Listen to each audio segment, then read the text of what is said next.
Hello friends. आज हम UGC net exam के बारे में बात करेंगे कि ये एग्ज़ाम क्या होता है, इसका एलिजिबिलिटी क्या है, इसका एज लिमिट क्या है, इसका एग्ज़ाम पैटर्न क्या है और सिलेबस क्या है। इन सभी के बारे में आज हम इस वीडियो में जानेंगे। ठीक है, तो आपको इस वीडियो में यूजीसी नेट के बारे में हर चीज़ मैं यहाँ पे क्लियर करूँगी। ठीक है, तो चलिए स्टार्ट करते हैं। सबसे पहले यूजीसी नेट के बारे में जान लेते हैं कि यूजीसी नेट क्या है। तो इसकी मैं सबसे पहले आपको फुल फॉर्म बता देती हूँ।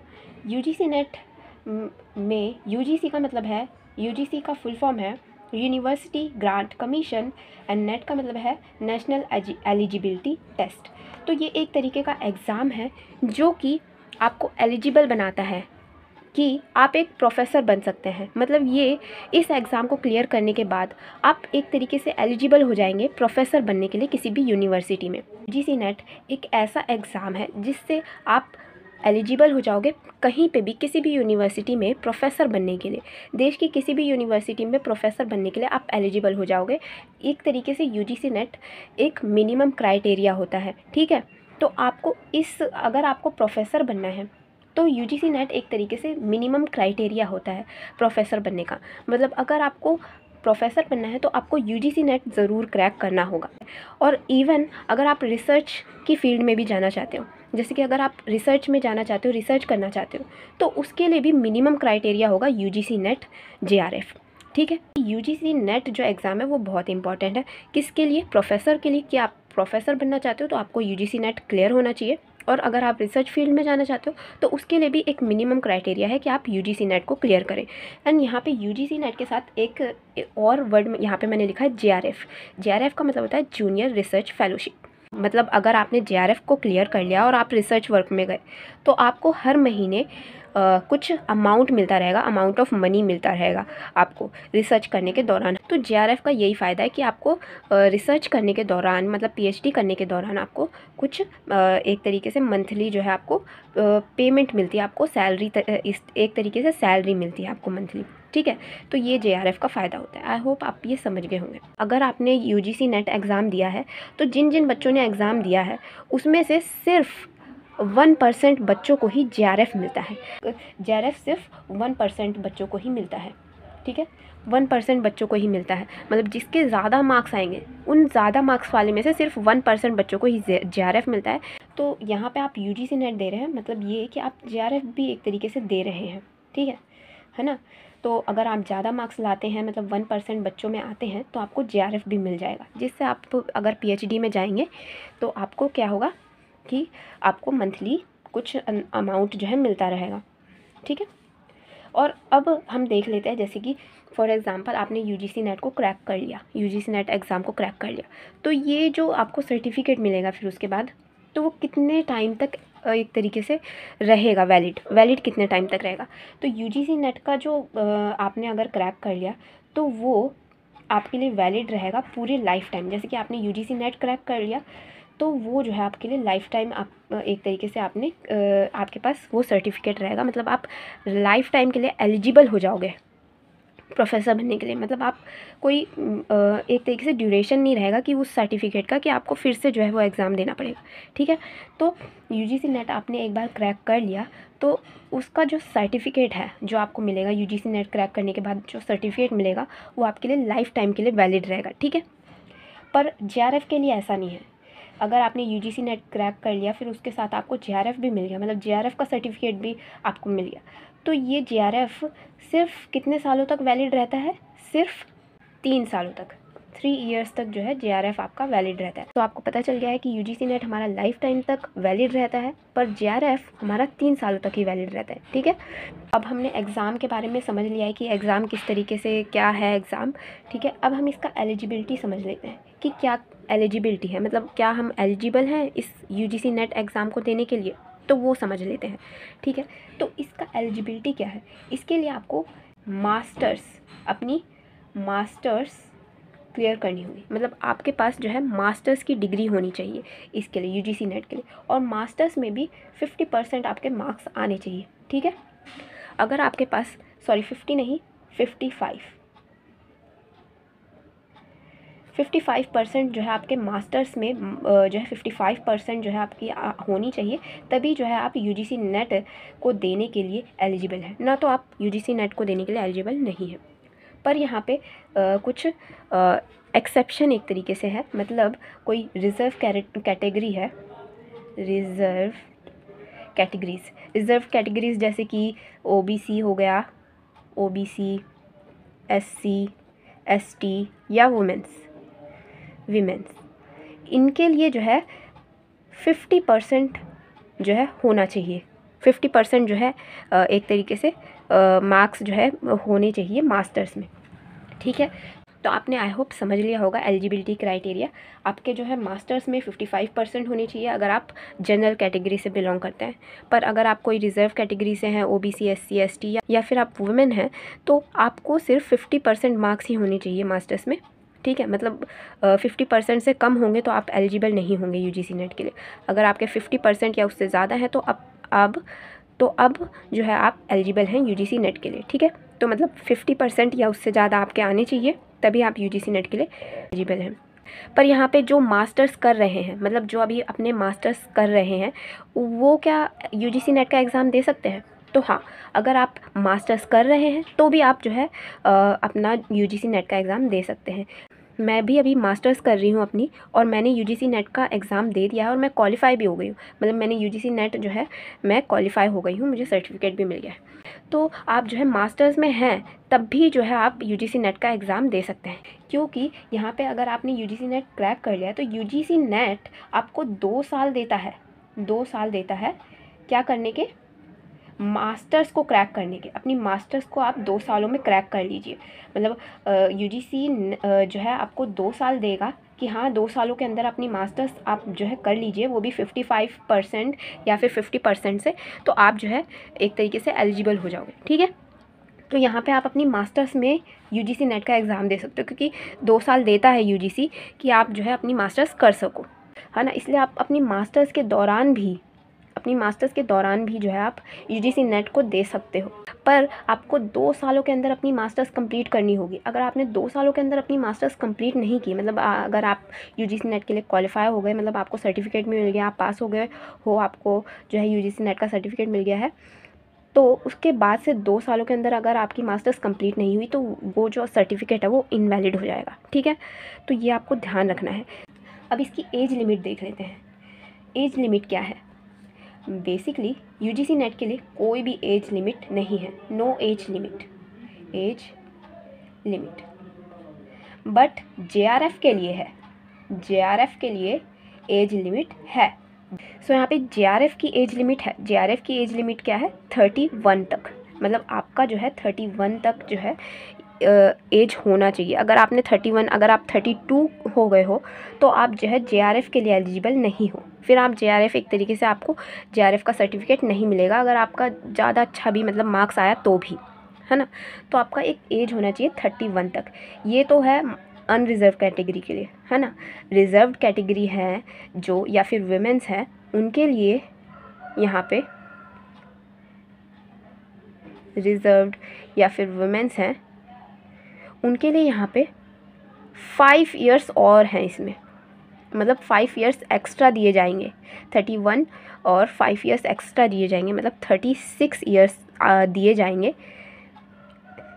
एक तरीके से 36 इयर्स दिए जाएंगे जेआरएफ को क्रैक करने के लिए। मतलब 36 इयर्स तक की मैक्सिमम जो है, मैक्सिमम एलिजिबिलिटी क्राइटेरिया है, ठीक है। मिनिमम तो कुछ भी हो सकता है, मतलब आप किसी भी एज में है मिनिमम में तो आप जेआरएफ के लिए एलिजिबल हैं, पर मैक्सिमम मतलब 31 से ज़्यादा होनी नहीं चाहिए। अगर आप जनरल कैटेगरी से हैं, मतलब कोई रिजर्व कैटेगरी नहीं है, तो आपकी 31 से ज़्यादा जो है, 31 से ज़्यादा है आपकी, जैसे 32 हो गई आपकी एज, तो आप जो है जेआरएफ का, अगर आपको अच्छा नंबर मिल भी गया तो भी आपको जेआरएफ का सर्टिफिकेट नहीं मिलेगा, ठीक है।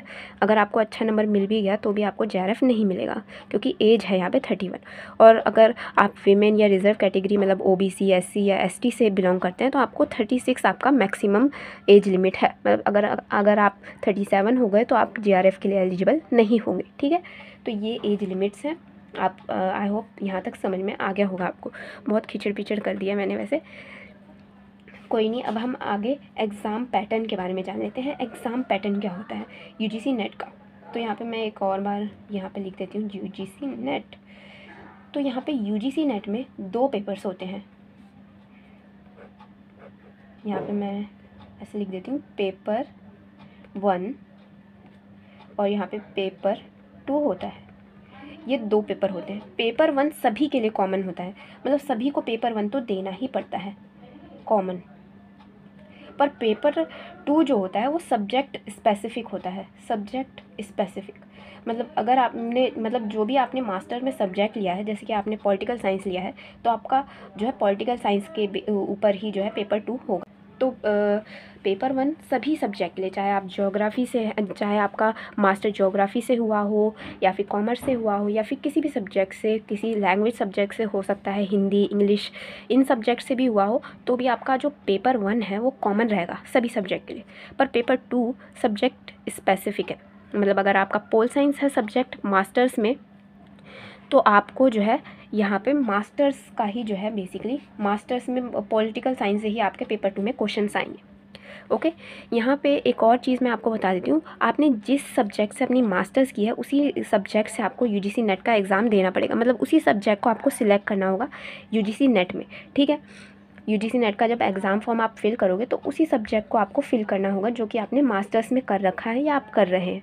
ठीक है, तो ये आपको ध्यान रखना है। मतलब अगर आपने मास्टर्स में पॉलिटिकल साइंस लिया है और यूजीसी नेट में आपने फॉर्म में आपने हिंदी बोल दिया कि हाँ हिंदी है हमारा सब्जेक्ट, तो ये नहीं होगा, ऐसा नहीं होता है। ठीक है, आपने जो मास्टर्स में कर रखा है वही सब्जेक्ट आपको एग्ज़ाम फॉर्म भरते टाइम चूज़ करना होगा। ठीक है, उस कॉमन जो पेपर 1 है, पेपर 1 में 50 क्वेश्चन आते हैं, पेपर 2 में 100 क्वेश्चन आते हैं।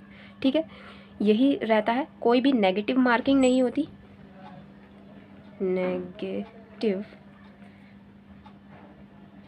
मार्किंग नहीं होती है।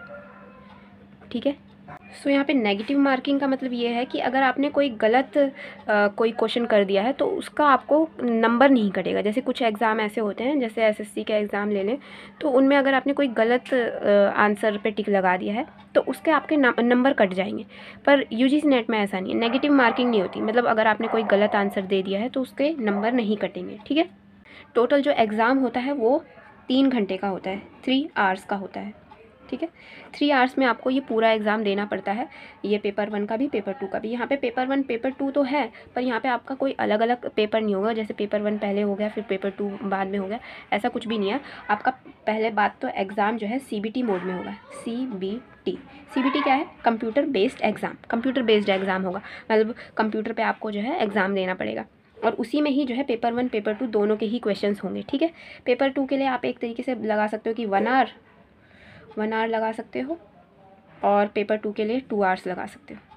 ठीक है, इस तरीके से आप एक तरीके से अनुमान लगा सकते हो कि हाँ पेपर 1 के लिए 1 आवर्स हैं और पेपर 2 के लिए 2 आवर्स हैं। ठीक है, इस तरीके से तो मतलब दोनों का मिला के 3 आवर्स का पेपर है ना। तो अलग अलग से पेपर नहीं होगा कि हाँ पहले पेपर 1 का ले लिया फिर पेपर 2 का, आपको कंप्यूटर पे ही आपको सारे क्वेश्चन मतलब पूरे के पूरे कितने हुए 150 क्वेश्चंस आपको दे दिए जाएंगे। आपको पेपर 1 पहले करना है तो आप पेपर 1 कर सकते हैं, पेपर 2 करना है तो आप पेपर 2 कर सकते हो।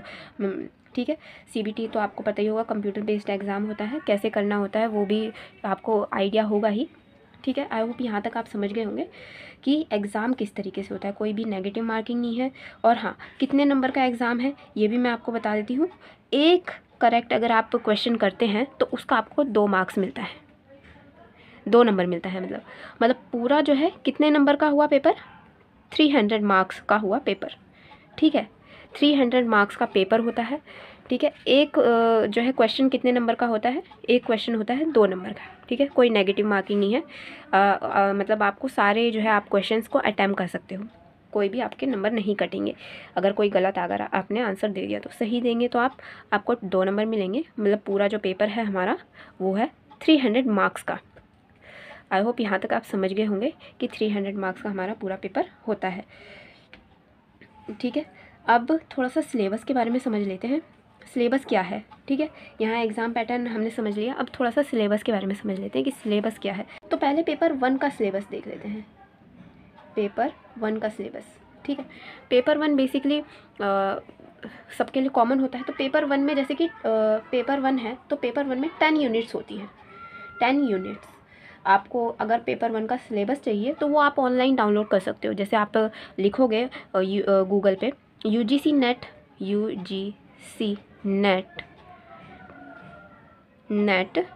पेपर 1 सिलेबस, तो इस पेपर 1 सिलेबस लिखोगे आप तो आपका फर्स्ट ही रिज़ल्ट में जो है आपका सिलेबस आ जाएगा, वहाँ से आप जो है डाउनलोड कर सकते हो। इस तरीके से आपको लिखना है UGC नेट पेपर 1 सिलेबस। इस तरीके से आप लिख दोगे ना तो गूगल पे सबसे पहला ही रिज़ल्ट होगा जहाँ पे से आप जो है डाउनलोड कर सकते हो। यहाँ पे मैं थोड़ा सा छोटे वे में आपको बता देती हूँ पेपर 1 में क्या क्या आता है। सो ये सारी चीज़ें जो है पेपर 1 में आती हैं, ठीक है। टीचिंग एप्टीट्यूड में टीचिंग से रिलेटेड आपसे क्वेश्चन पूछे जाएंगे, और रिसर्च में रिसर्च एप्टीट्यूड में आपसे रिसर्च से रिलेटेड क्वेश्चन, मेथड्स क्या हैं रिसर्च में, है ना, अलग अलग चीज़ें जो है रिसर्च एप्टीट्यूड में पूछे जाते हैं। एनवायरनमेंट में एनवायरनमेंट से रिलेटेड चीज़ें पूछी जाती है। एनवायरनमेंट से रिलेटेड पॉलिसीज़ आ गई जो कि गवर्नमेंट ने बनाई है, या कन्वेंशंस हो गए, इंटरनेशनल कन्वेंशंस जैसे कि अर्थ समिट हो गया, है ना, अलग अलग समिट्स हो गए, है ना, वो सब चीज़ें आएंगी। और हायर एजुकेशन से रिलेटेड जैसे हायर एजुकेशन इंस्टीट्यूट्स हैं जितने भी, या फिर पॉलिसीज़ जो बनाई गई है हायर एजुकेशन से रिलेटेड, वो सारे टॉपिक्स इसमें आते हैं। कम्युनिकेशन में कम्युनिकेशन टेक्नोलॉजी के बारे में क्वेश्चन आएंगे। ICT में इंफॉर्मेशन एंड कम्युनिकेशन टेक्नोलॉजी, जो भी ICT से रिलेटेड मतलब इंफॉर्मेशन टेक्नोलॉजी से रिलेटेड जो भी चीज़ें हैं वो सारी चीज़ें आएंगी। लॉजिकल रीजनिंग में, लॉजिकल रीजनिंग थोड़ा सा टफ टॉपिक होता है। वो लॉजिकल रीजनिंग में अलग अलग जैसे कि स्क्वायर ऑफ ऑपोजिशन, या फिर डिफरेंट टाइप ऑफ स्कूल्स आएंगे। इंडियन स्कूल्स जो है, ऑर्थोडॉक्स स्कूल आएगा, डिफरेंट टाइप्स ऑफ स्कूल्स आएंगे, है ना। तो ये सारी चीज़ें जो है लॉजिकल रीजनिंग में आता है। मैथमेटिकल रीजनिंग में क्या होता है, मैथ्स से रिलेटेड क्वेश्चंस आएंगे आपको। ज़्यादा टफ नहीं होते मैथ्स से रिलेटेड क्वेश्चंस। काफ़ी सारे बच्चे मैथ्स में ही डर जाते हैं कि हाँ मैथ्स का नाम आ गया, लो फिर पीछे हट जाते हैं। ऐसा नहीं है, इतनी भी टफ़ नहीं होती मैथ्स, बहुत बेसिक मैथ्स होती है। मतलब अगर आपने 6, 7 तक की मैथ्स, मतलब इतने लेवल तक की मैथ्स होती है। मैथ्स के साथ साथ रीजनिंग भी आती है थोड़ी बहुत, ठीक है। मतलब मैथ्स और रीजनिंग का एक मिक्सचर होता है, मतलब इतनी टफ़ नहीं होगी कि मतलब आप कर ही ना पाओ, बहुत ही इजी होता है, एकदम बेसिक लेवल का होता है मैथ्स, ठीक है। और DI डाटा इंटरप्रिटेशन, मतलब आपको एक टेबल दे दिया जाएगा, उस हिसाब से आपसे क्वेश्चन पूछे जाएंगे, उसमें भी थोड़ा बहुत मैथ्स आपको लगाना होगा। डेटा इंटरप्रिटेशन और मैथ्स, मैथमेटिकल रीजनिंग, इन दोनों को आप साथ में लेके चलिएगा। इसमें मतलब सेम ही होते हैं थोड़े बहुत। इसमें तो मतलब इसमें तो बस टेबल दे दी जाती है, पर वैसे ही थोड़े बहुत एक तरीके से क्वेश्चंस सिमिलर से होते हैं। जैसे परसेंटेज से रिलेटेड क्वेश्चन आ गया, एवरेज से रिलेटेड, है ना, इस तरीके के जो है क्वेश्चंस आते हैं। इतने मुश्किल भी नहीं होते हैं, और पर इतने आसान भी नहीं होते हैं जैसे कि आपने बहुत आसान समझ लिया कि हाँ ये तो मैं चुटकियों का बात है, ऐसा भी नहीं है। पर इतने मुश्किल भी नहीं होते हैं, एकदम बेसिक मतलब नॉर्मल होते हैं, ठीक है, कि आप कर सको। पेपर 2 की बात कर लेते हैं। पेपर 2 में क्या है। पेपर 2 मैंने जैसे कि आपको बताया कि पेपर 2 क्या होता है, सब्जेक्ट स्पेसिफिक होता है। मतलब जो आपने मास्टर्स में सब्जेक्ट लिए हैं उससे रिलेटेड ही क्वेश्चन पूछे जाते हैं। तो ये हर सब्जेक्ट का अलग अलग सिलेबस होता है पेपर 2 में, ठीक है। जैसे मैं पॉलिटिकल साइंस है मेरा सब्जेक्ट मास्टर का, तो इसमें अलग अलग चीज़ें जैसे पॉलिटिकल थ्योरी आ गई, पॉलिटिकल प्रोसेस, पॉलिटी, है ना, और comparative politics, international relations, public administration, ये सारे टॉपिक्स जो है पेपर 2 में आते हैं। जैसे आपका ज्योग्राफी हो गया तो आपका सिलेबस अलग होगा, पॉलिटिकल साइंस है तो सिलेबस अलग होगा, ठीक है। मतलब ये सब्जेक्ट स्पेसिफिक है। तो इसका भी आप गूगल से सर्च कर सकते हो। आपको सिर्फ लिखना है UGC नेट पेपर 2 लिख देना है, पेपर 2 और सब्जेक्ट का नाम लिख देना है और सिलेबस लिख देना है, ठीक है। पेपर 2 लिख के अपना सब्जेक्ट का नाम और फिर सिलेबस लिख देना है। आपके सामने फर्स्ट ही रिजल्ट में आपकी PDF आ जाएगी एक, वो आप उस पर क्लिक करोगे, डाउनलोड हो जाएगी ऑटोमेटिकली, ठीक है। तो गूगल से जो है डाउनलोड करना आसान है। और यूट्यूब चैनल्स पे भी, काफ़ी सारे यूट्यूब चैनल्स पे भी पेपर 2 से रिलेटेड जो भी सिलेबस है वो कवर कर रखा है वीडियोस में, ठीक है। तो यूट्यूब पे भी आप सर्च कर सकते हो। सो ये पूरा था UGC नेट के बारे में। आई होप समझ गए होंगे आप UGC नेट क्या है, किस तरीके का एग्ज़ाम पैटर्न है, क्या होता है, हर चीज़ आपको समझ में आ गई होगी। Eligibility, age limit, exam pattern, syllabus सब कुछ समझ में आ गया होगा। Thank you so much for watching video सिर्फ यहीं तक थी।